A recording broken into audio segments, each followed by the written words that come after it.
एक बार बहुत सारे ब्राह्मणों को, संतों को भोजन के लिए बुला लिया। संत ब्राह्मण भोजन करे और विक्रमादित्य ने पूछ लिया कि दुनिया का सबसे बड़ा दानी कौन है, दुनिया का सबसे बड़ा दानदाता कौन है।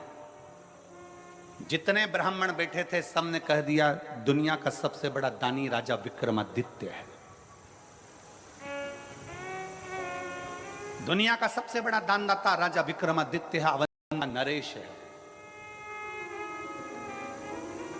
एक ब्राह्मण बैठा था, एक संत बैठा था, वो मुंह उतार कर बैठ गया।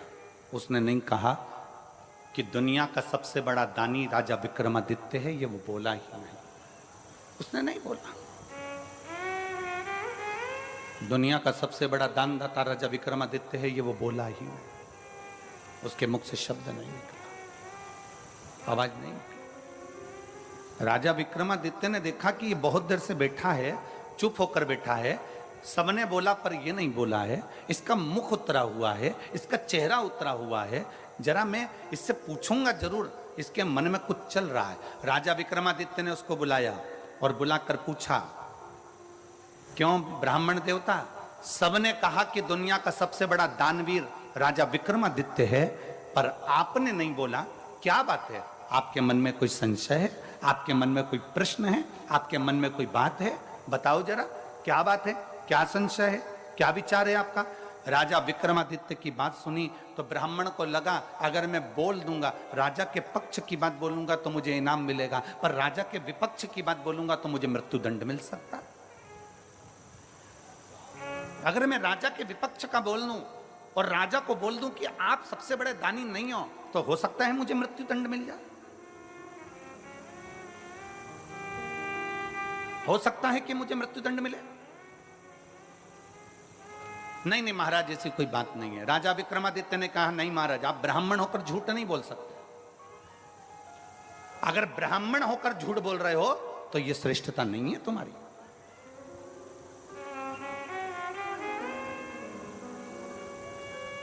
झूठ बोला था गौ माता ने भगवान राम जी के आगे, तो आज भी गौ माता का मुख झूठा कहा जाता है, इसलिए गौदान गाय की पूंछ पकड़कर किया जाता है। आप झूठ ना बोलिए, आप सत्य बोलने का प्रयास करिए। और गया क्षेत्र में एक बार झूठ बोला है ब्राह्मण देव ने कि सीता जी ने कोई पिंडदान नहीं किया है। मां जानकी जी का श्राप भी लगा है ब्राह्मण देवता को। फाल्गु नदी ने झूठ बोला तो फाल्गु को भी श्राप लगा। आप झूठ ना कहिए, आप सत्य बोलिए। ब्राह्मण देवता ने मन में सोचा कि अंदर संकोच रखने से क्या फायदा। हमने अभी एक कथा में कहा था कि भोजन नहीं पचता है, भोजन नहीं पचता है तो बीमार कर देता है। भोजन नहीं पचा तो बीमार कर देगा।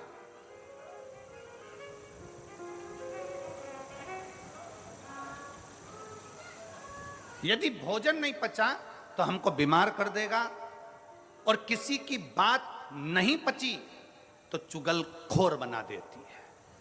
अगर बात नहीं पची और किसी ने कहा तुमसे ऐसा ऐसा ऐसा और बात नहीं पची ना, तो तुम 10 जगह जाकर कहोगे उसने तो मुझे ऐसा कहा था, उसने तो मुझे ऐसा बोल दिया था, उसने तो मुझे ऐसा कर दिया। चुगलखोर तुम्हें तुरंत बना देगा, एक चुटकी के अंदर चुगलखोर बना देगा अगर बात नहीं पची तो।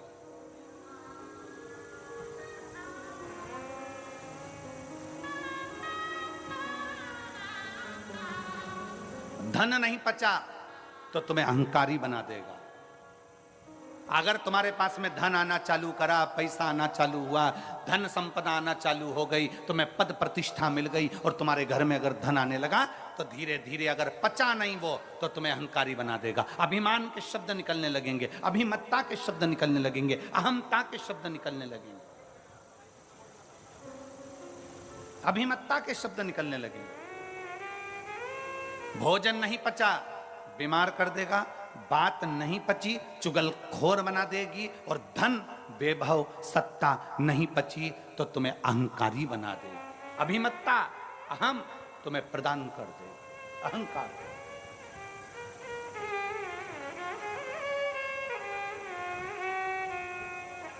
कई बार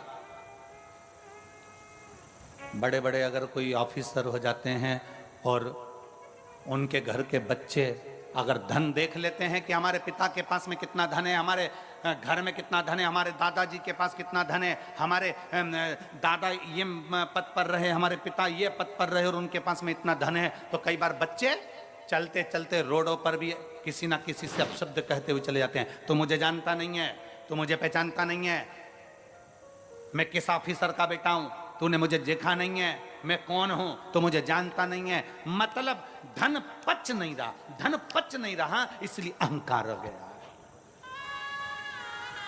बात पच नहीं रही, इसलिए चुगलखोर बना दे रही है। भोजन पच नहीं रहा, इसलिए बीमार बना दे रहा।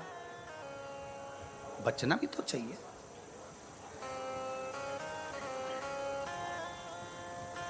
भोजन पचेगा तो कभी बीमार नहीं होगे, बात पचेगी तो कभी चुगलखोर नहीं होगे, धन पचेगा तो कभी अहंकारी नहीं होगे।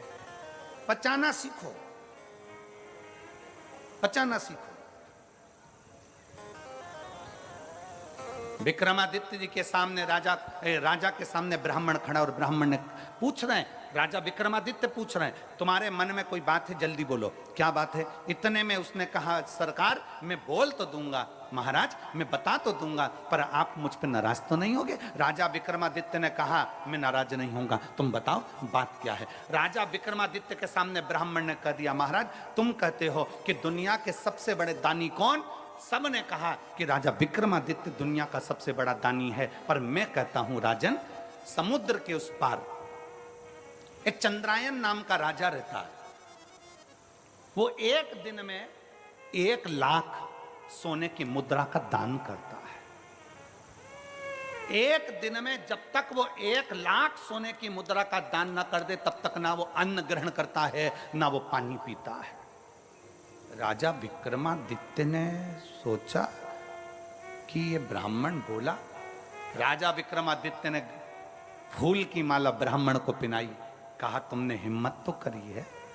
जैसे कल वो बेटी ने प्रश्न लिखकर भेजे तो हमको अच्छा लगा, इसलिए हमने उस बेटी को यहां बुलाया कि कम से कम बेटी ने हिम्मत तो करी है, बोलने की सामर्थ्यता तो रखी है, लिखने की सामर्थ्यता तो रखी है।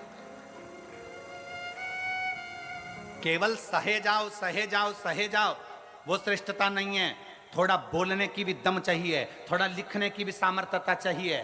कम से कम उस बेटी ने लिखने की सामर्थ्यता तो करी, इसलिए उस बेटी को बुलाकर कल हमने बेलपत्र दी कि तुमने पत्र में प्रश्न अच्छे लिखे। ए गुरुजी,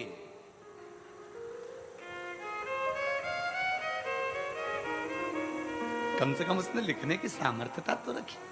उसकी प्रसन्नता है, हमको बहुत बहुत प्रसन्नता है, उसके लिए बहुत साधुवाद है। ऐसी बेटियों के लिए तो तुमको ताली ठोकर बहुत जोरदार स्वागत करना चाहिए कि उनकी प्रसन्नता है, आपके मन का बल तो सामने प्रकट हुआ।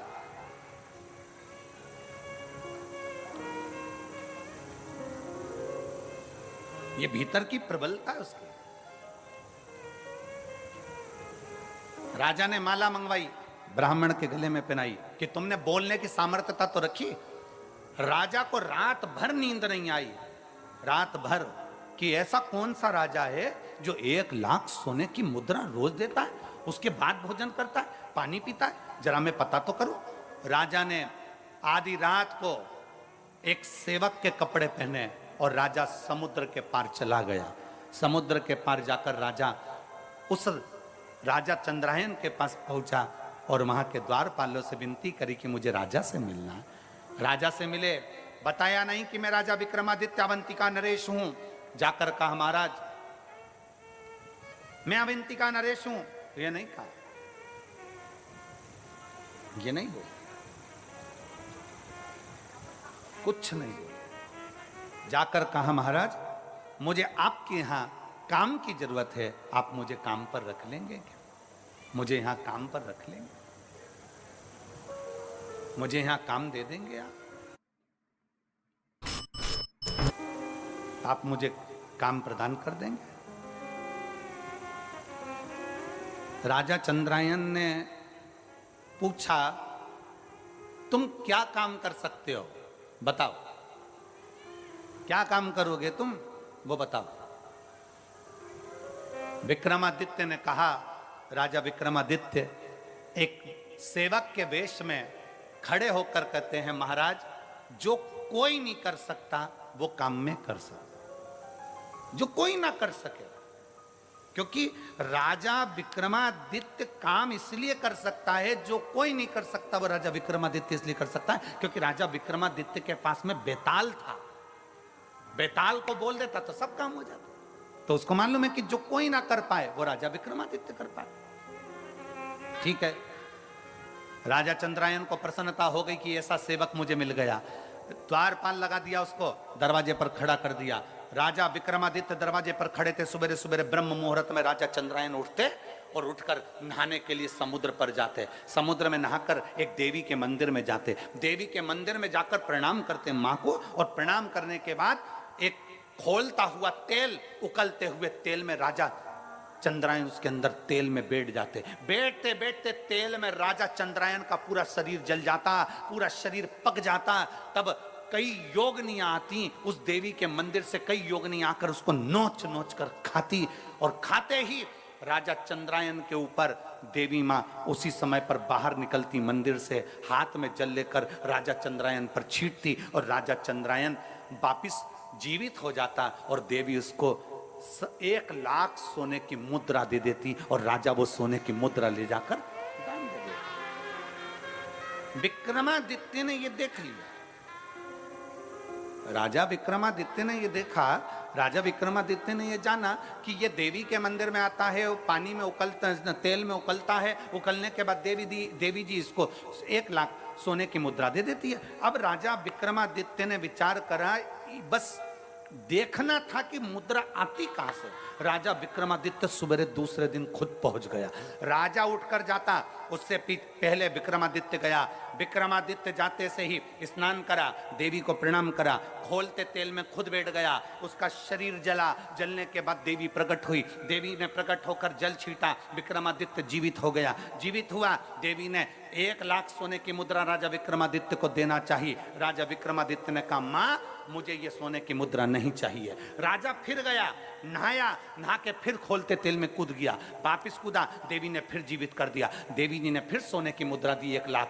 राजा ने कहा, मुझे सोने की मुद्रा नहीं चाहिए। फिर गया, फिर नहाया, फिर कूद गया खोलते हुए तेल में। 7 बार राजा विक्रमादित्य खोलते हुए तेल में बार बार गिर रहा था। 7 बार राजा विक्रमादित्य खोलते हुए तेल में जा रहा था। आखिरी में जब खोलते तेल में जाने लगा 8वीं बार, तब देवी ने उसका हाथ पकड़ लिया। अरे विक्रमादित्य, तुझे चाहिए क्या, वो तो बोल। राजा विक्रमादित्य ने कहा, मां, तू मुझ पर दया करती है ना, तो जिस थैली में से तू 1 लाख मुद्रा रोज देती है, वो थैली मुझे दे दे मां, वो थैली मुझे दे। जिस 1 लाख मुद्रा तू जिस थैली में से रोज देती है, वो थैली मुझे दे दे। राजा विक्रमादित्य के हाथ में जगत जननी दुर्गा भवानी ने थैली दे दी। उसी समय मंदिर गायब हो गया, उसी समय मंदिर समुद्र में डूब गया, उसी समय पर सारी वो कड़ाव तेल का चले गया। इतनी देर में राजा विक्रमादित्य तो चले गए, इतने में चंद्रायन राजा आए। चंद्रायन राजा ने देखा, क्या तो देवी का मंदिर ही नहीं है, समुद्र में चले गया, ना तो कोई खोलता हुआ तेल है, ना कुछ है। राजा चंद्रायन घर पहुंचे और उनकी आंख में जल पड़ा था। पलंग पर सो गए, बीमार पड़ गए, चिंता में पड़ गए। मेरा नियम टूट जाएगा। मैं 1 लाख सोने की मुद्रा दान करता था, मेरा पूरा की पूरा नियम आज समाप्त हो जाएगा। 1 लाख सोने की मुद्रा दान करता था, आज मेरा पूरा नियम समाप्त हो जाएगा। पूरा पूरा क्या करूं मैं, क्या करूं, क्या करा जाए, कैसे करा जाए। बीमार पड़ा राजा,